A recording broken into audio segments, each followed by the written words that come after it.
Helmet for My Pillow. From Parris Island to the Pacific. By Robert Leckie.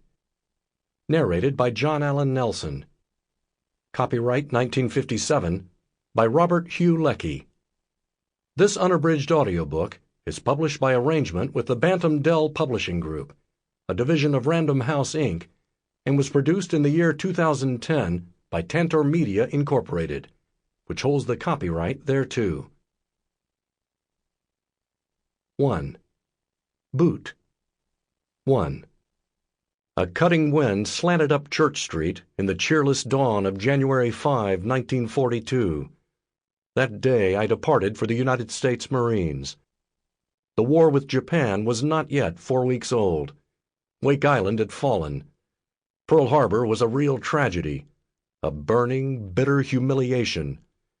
Hastily composed war songs were on the lips of everyone, their heavy patriotism failing to compensate for what they lacked in tune and spirit. Hysteria seemed to crouch behind all eyes. But none of this meant much to me.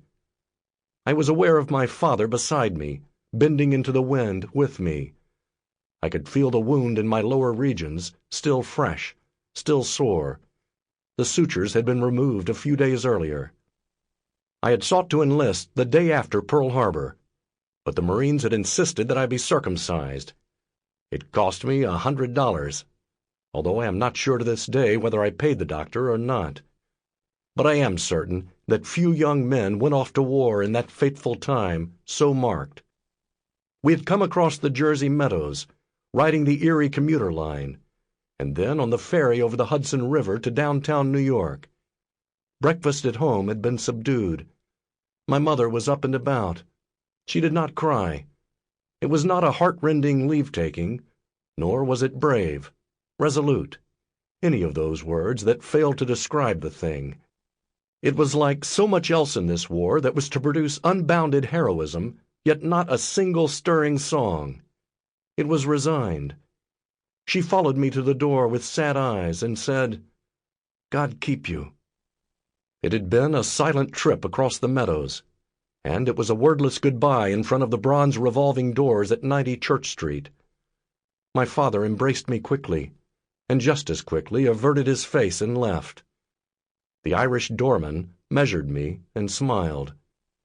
I went inside and joined the United States Marines. The captain who swore us in reduced the ceremony to a jumble. We all held up our hands. We put them down when he lowered his. That way, we guessed we were Marines. The master gunnery sergeant who became our momentary shepherd made the fact plainer to us. Those rich, mellow, blasphemous oaths that were to become so familiar to me flowed from his lips with the consummate ease of one who had spent a lifetime in vituperation. I would meet his masters later. Presently, as he herded us across the river to Hoboken and a waiting train, he seemed to be beyond comparison. But he was gentle and kind enough when he said good-bye to the 30 or 40 of us who boarded the train. He stood at the head of our railroad car, a man of middle age, slender, and of a grace that was on the verge of being ruined by a potbelly. He wore the Marine dress blues. Over this was the regulation tight-fitting overcoat of forest green. Green and blue has always seemed to me an odd combination of colors, and it seemed especially so then. The gaudy dark and light blue of the Marine dress sheathed in sedate and soothing green.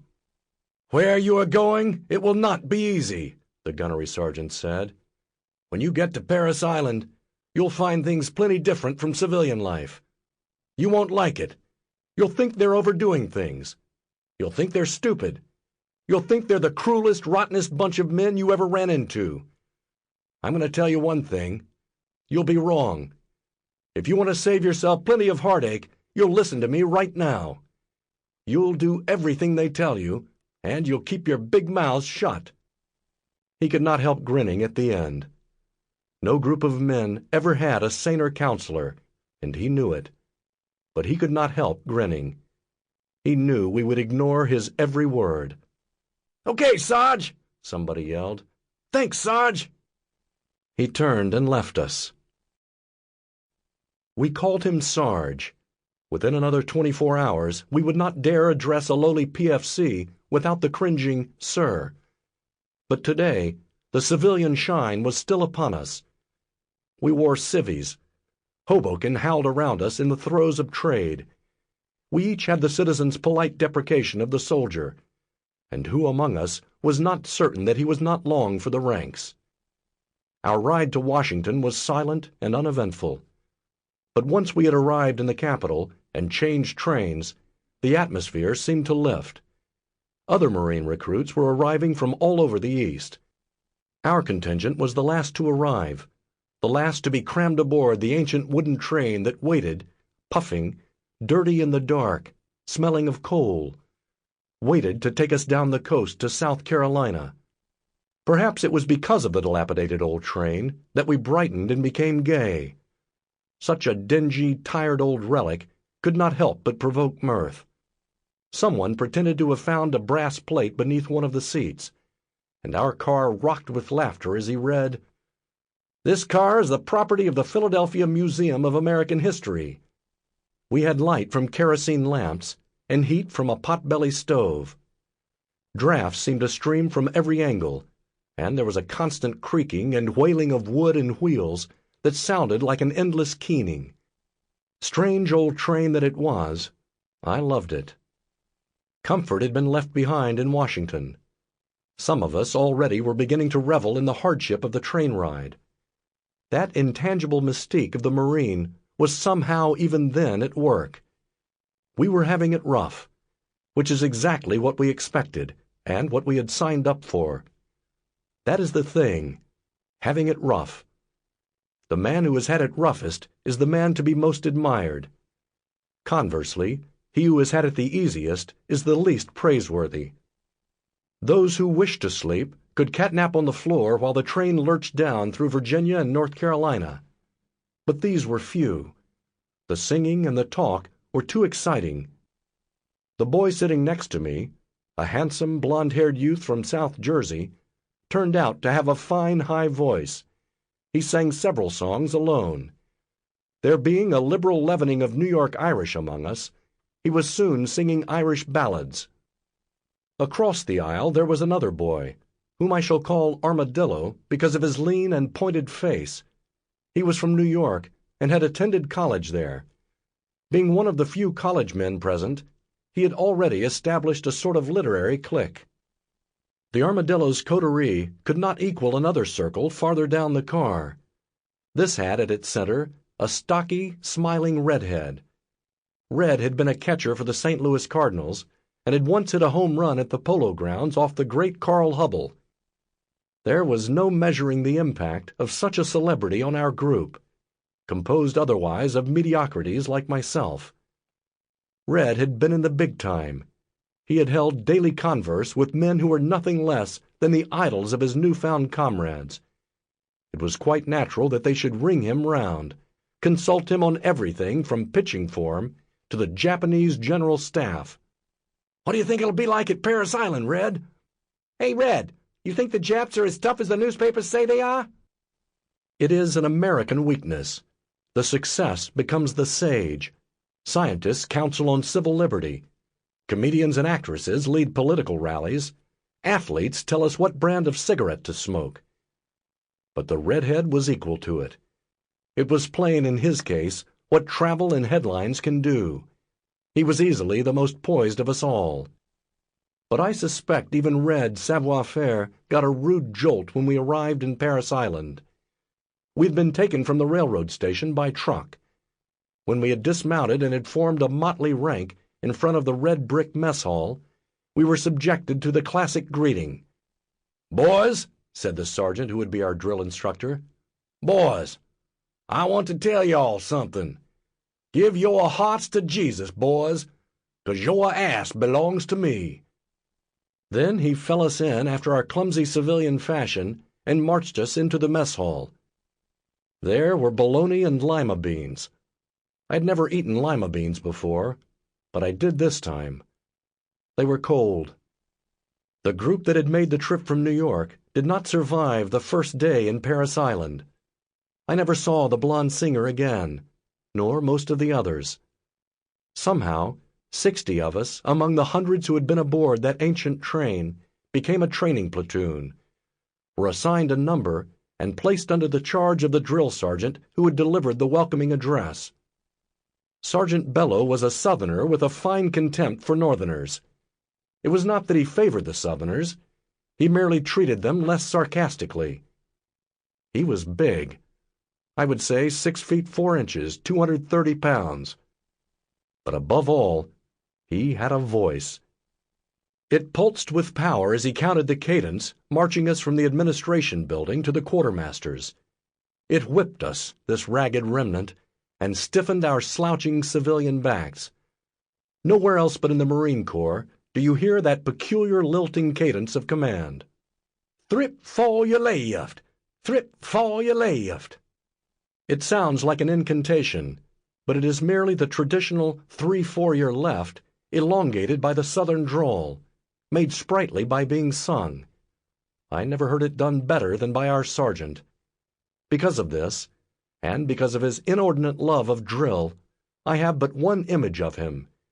Striding stiff-backed, a few feet apart from us, arms thrust out, hands clenched, head canted back, with the whole body following and the great voice ceaselessly bellowing, "Thrip for your left! Thrip for your left!" Sergeant Bello marched us to the quartermaster's. It was there we were stripped of all vestiges of personality. It is the quartermasters who make soldiers, sailors, and Marines. In their presence, one strips down. With each divestment, a trait is lost. The discard of a garment marks the quiet death of an idiosyncrasy. I take off my socks.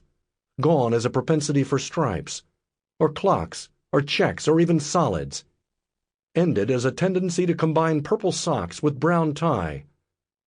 My socks henceforth will be tan. They will neither be soiled, nor foiled, nor gaudy, nor restrained, nor holy. They will be tan. The only other thing they may be is clean. So it is with it all, until one stands naked, struggling with an embarrassment that is entirely lost on the laconic shades who work in quartermaster sheds. Within, in the depths the psychiatrists call subliminal, a human spark still sputters. It will never go quite out. Its vigor, or its desuetude, is in exact proportion to the number of miles a man may put between himself and his camp. Thus naked, thus quivering, a man is defenseless before the quartermaster. Character clings to clothes that have gone into the discard, as skin and hair stick to adhesive tape. It is torn from you. Then the quartermaster shades swarm over you with measuring tape. A cascade of clothes falls upon you, washing you clean of personality. It is as though some monstrous cornucopia poised in the air above has been tilted, and a rain of caps, gloves, shoes, socks, underwear, shirts, belts, caps, coats falls upon your unfortunate head. When you have emerged from this, you are but a number. 351391, USMCR. 20 minutes before, there had stood in your place a human being, surrounded by some 60 other human beings. But now, there stood one number among some 60 others, the sum of all to be a training platoon, but the parts to have no meaning except in the context of the whole. We looked alike, as Chinese seem to Westerners, and, I suppose, vice versa. The color and cut of our hair still saved us. But in a minute, these too would fall. The cry rose as we marched to the barber's. "You'll be sorry!" Before the last syllable of the taunt had died away, the barber had sheared me. I think he needed 4, perhaps 5 strokes with his electric clipper. The last stroke completed the circle. I was now a number encased in khaki and encompassed by chaos. And it was the second of these twin denominators of Parris Island that was the real operative thing. In 6 weeks of training, there seemed not to exist a single pattern, apart from meals. All seemed chaos, marching, drilling in the manual of arms, listening to lectures on military courtesy. In saluting, The right hand will strike the head at a 45-degree angle midway of the right eye. Listening to lectures on marine jargon. From now on, everything, floor, street, ground, everything, is the deck. Cleaning and polishing one's rifle until it shone like an ornament. Shaving daily, whether hairy or beardless. It was all a jumble. What are we going to do, salute the Japs to death? No, we're going to blind them with spit and polish. Yeah, or barber the bastards. All the logic seemed to be on our side. The Marine Corps seemed a madness. They had quartered us on the second floor of a wooden barracks, and they kept us there. Save for a week or so on the rifle range and Sunday masses, I never stirred from that barracks but at the beck of Sergeant Bellew. We had no privileges. We were half-baked, no longer civilians, just becoming Marines. We were like St. Augustine's definition of time. Out of the future that is not yet, into the present that is just becoming, back to the past that no longer is. And always the marching. March to the mess hall, march to the sick bay, march to draw rifles slimy with cosmoline, march to the water racks to scrub them clean, march to the marching ground, feet slapping cement, treading the packed earth, grinding to a halt with rifle butts clashing. To the rear, march! Forward, march! Left oblique, march! Platoon, halt! Clash, clash! Right shoulder, arms! Slap, slap! My finger! My red and white finger! God damn it, men! Strike your pieces, hear me? Strike your pieces, you hear? I want noise! I want blood! Noise, blood! Present arms! My finger! Forward, march! Now again! March, march, march! It was a madness. But it was discipline. Apart from us recruits, no one in Parris Island seemed to care for anything but discipline. There was absolutely no talk of the war. We heard no fiery lectures about killing Japs, such as we were to hear later on in New River. Everything but discipline, Marine Corps discipline, was steadfastly mocked and ridiculed, be it holiness or high finance. These drill instructors were dedicated martinets. Like the sensualist who feels that if a thing cannot be eaten, drunk, or taken to bed, it does not exist, so were these martinets in their outlook. All was discipline. It is not an attitude to be carried over into pursuit civilian, but it cannot be beaten for straightening civilian backs. Sergeant Bellew was as strict as most. He would discipline us in the ordinary way, command a man to clean out the head with a toothbrush, or sleep with one's rifle because it had been dropped, or worse, called a gun. But above all, he insisted on precision in marching. Once he grabbed me by the ear when I had fallen out of step. I am short, but no lightweight. Yet he all but lifted me off my feet. "Leckie," he said with a grim smile, seeming to delight in mispronouncing my name. "Leckie, if you don't stay in step, there'll be two of us in the hospital, so they can get my foot out of your ass." Bellew boasted that though he might drill his men into exhaustion beneath that semi-tropical South Carolina sun, he would never march them in the rain. Magnificent concession. Yet there were other instructors who not only drilled their charges in the downpour, but seemed to delight in whatever discomfiture they could inflict upon them. One especially would march his platoon toward the ocean. His chanted cadence never faltered. If they hesitated, breaking ranks at water's edge, he would fly into a rage. "Who do you think you are? You're nothing but a bunch of damn boots! Who told you to halt? I give the orders here, and nobody halts until I tell them to." But if the platoon would march on resolutely into the water, he would permit his cadence to subside unnoticed until they had gone knee-deep, or at least to the point where the salt water could not reach their precious rifles. Then he would grin and simulate anger. "Come back here, you mother's mistakes! Get your stupid behinds out of that ocean!" Turning, fuming, he would address Parris Island in general. "Who's got the most stupid platoon on this whole damn island? That's right, me, I got it!" On the whole, the sergeants were not cruel. They were not sadists. They believed in making it tough on us, but they believed this for the purpose of making us turn out tough. Only once did I see something approaching cruelty. A certain recruit could not march without downcast eyes. Sergeant Belleau roared and roared at him until even his iron voice seemed in danger of breaking. At last he hit upon a remedy. The hilt of a bayonet was tucked beneath the belt of the recruit, and the point beneath his throat. Before our round and fearful eyes, he was commanded to march. He did. But when his step faltered, when his eye became fixed and his breathing constricted, the sergeant put an end to it. Something like fear had communicated itself from recruit to sergeant, and Belleau hastened to remove the bayonet. I am sure the sergeant has had more cause to remember this incident than has his victim. 2. It was difficult to form a lasting friendship then. Everyone realized that our unit would be broken up once the boot period ended. Some would go to sea. Most would fill the ranks of the Fleet Marine Force at New River. Others would stay on at Parris Island. Nor was there much chance of camaraderie, confined as we were to those high-ceiling barracks. Warmth there was, yes, but no intimacy. Many friendships were mine in the Marine Corps, but of these I will write in another place. Here the tale concerns a method, the making of Marines. It is a process of surrender. At every turn, at every hour, it seemed, a habit or a preference had to be given up. An adjustment had to be made.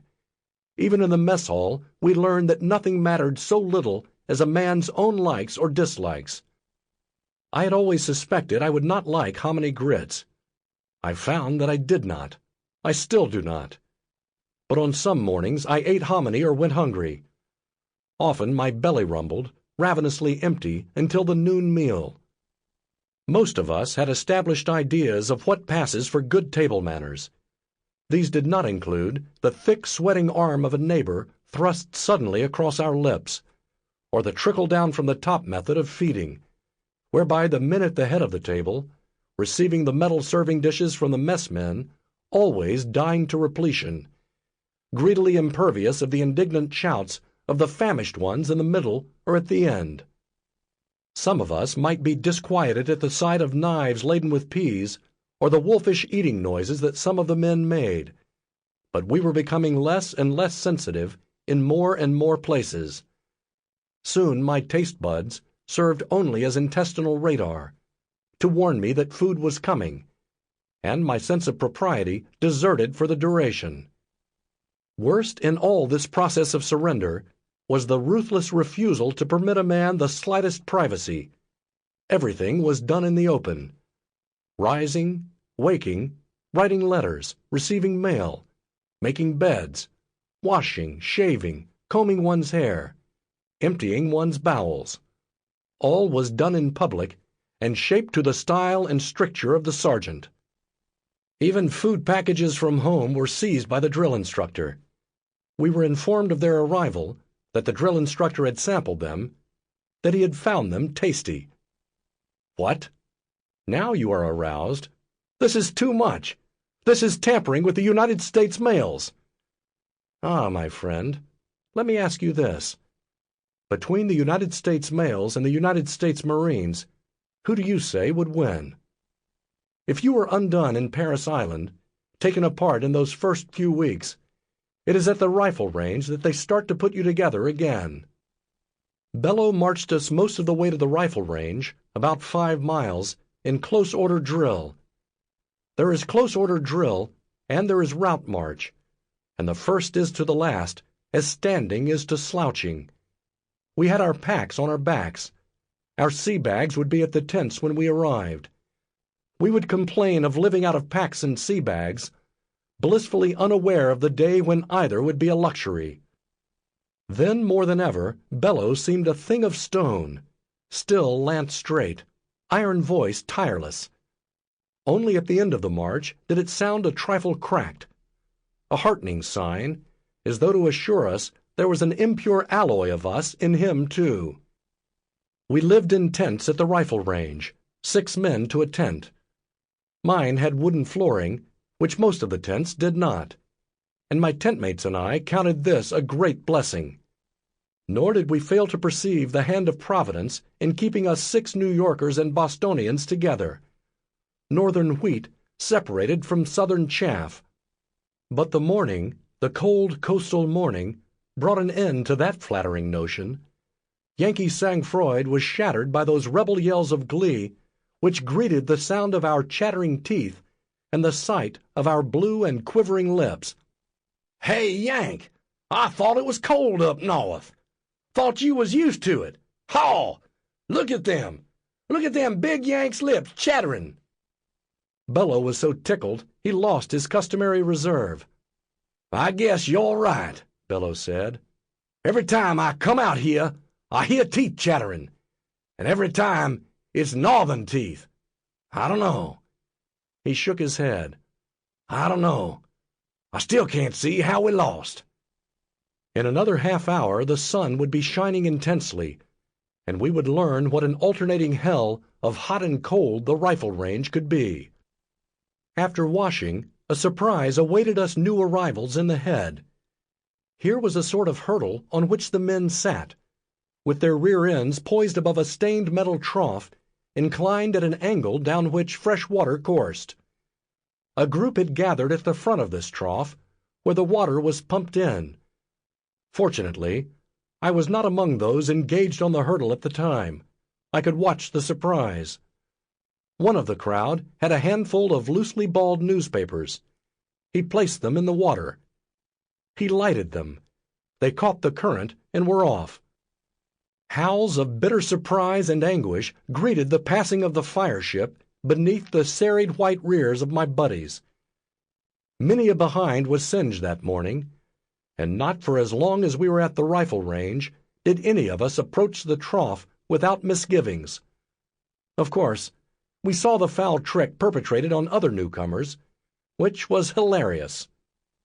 We got our inoculations at the rifle range.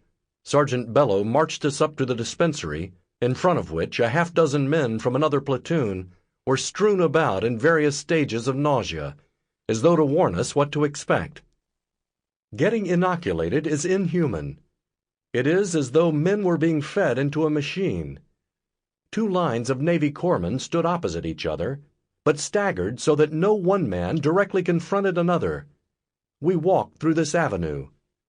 As we did, each corpsman would swab the bared arm of the Marine in front of him, reach a hand behind him to take a loaded hypodermic needle from an assistant, then plunge the needle into the Marine's flesh.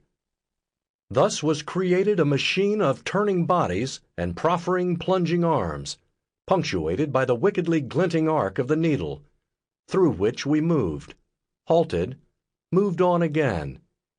It had the efficiency of the assembly line, and also something of the assembly line's inability to cope with human nature.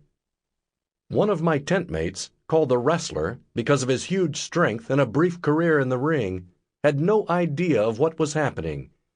He stood in front of me, in position to receive the needle, but he was so big he seemed to be in front of both corpsmen at the same time. While the corpsman on his right was swabbing, jabbing, so was the corpsman on his left. The Wrestler took both volleys without a shiver. But then, before my horrified gaze, so quickly that I could not prevent it, the corpsmen went through their arm-waving grasping motions again, and fired 2 more bursts into the Wrestler's muscular arms. This was too much, even for the Wrestler. "Hey, how many of these do I get?" "1, stupid. Move on." "1, hell, I've had 4 already." "Yeah, I know, you're the base commander, too. Get going, I told you. You're holding up the line." I broke in. "He isn't kidding. He did get 4. You both gave him 2 shots." The corpsmen gaped in dismay. They saw unmistakable chagrin on the Wrestler's blunt features, and something like mirth on mine. They grabbed him and propelled him to one of the dispensary doctors. But the doctor showed no alarm. He made his diagnosis in the context of the Wrestler's muscles and iron nerve. How do you feel? Okay. Sample complete. Ready to continue?